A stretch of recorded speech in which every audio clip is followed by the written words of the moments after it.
I think I mentioned last time about the notion of a universe with no life in it, with no consciousness in it. Could there be such a thing? And my answer is no. There could be no universe without life in it, without awareness in it. And you might say, but surely it's a distinct possibility. Well, I would say it's a hypothesis. A hypothesis is a creation of the mind.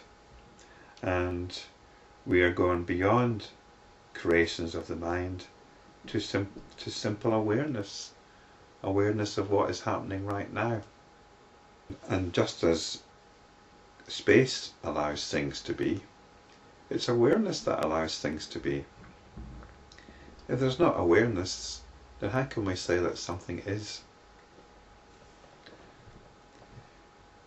Just as the reflection of an object in crystal can be said to be neither real nor entirely unreal, one cannot say that this universe, which is reflected in the infinite consciousness, is real nor unreal. This talk of reflection, the universe being reflected in infinite consciousness, can be a little bit tricky. It seems to imply that there's something there being reflected in something here. All we can really say is there's a lot of stuff going on. And because I can actually say there's a lot of stuff going on, there's awareness. So there's a lot of stuff going on, and I can say there's a lot of stuff going on. But all there really is just a lot of stuff going on.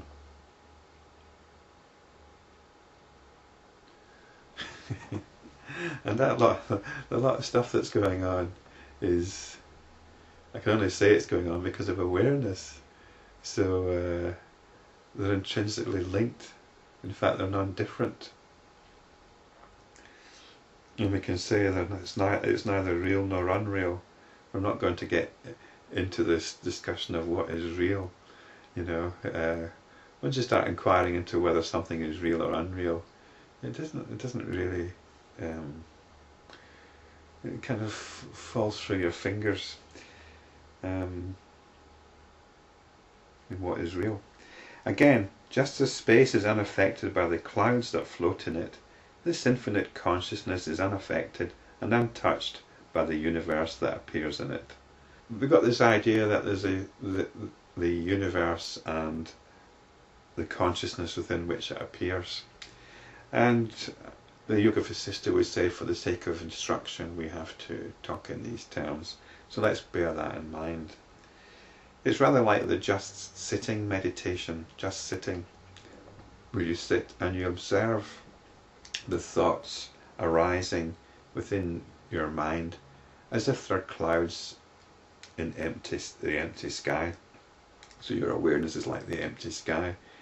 But then you get into this, you can get into the trap of thinking that somehow these clouds that are passing, these clouds of thought that are passing through the empty sky of your awareness, you start getting a separation here. So we've got to be careful about that. And once you can practice this kind of awareness of watching the thoughts going through your mind, you have to realize that these thoughts are not different from your awareness. And I think that we'll probably get to that point in the text. Just as light is not seen except through the refracting agent, even so the infinite consciousness is revealed through these various bodies. Yes, we experience light all the time, but we're not aware of it until we see it reflected in something, perhaps in a mirror or a shiny surface, or going through a prism. So we're not aware of light unless it says here, refracts, except through a refracting agent. Even so the infinite consciousness is revealed through these various bodies. So once you have awareness of your thoughts, once you are in touch with the fact that you're aware of things, then infinite consciousness is revealed, or just consciousness. But to be able to appreciate that, we can consider its infinite potential, which it clearly is manifesting. It is essentially nameless and formless, but names and forms are ascribed to its reflections. Identifying form and naming is the cognitive process.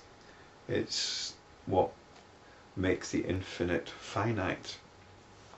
We identify forms and we attach labels to them, and then we say, that is a thing out there. This is name and form. It's part of the cognitive process, and we can move aside from that and come back to our awareness. This naming and identifying forms is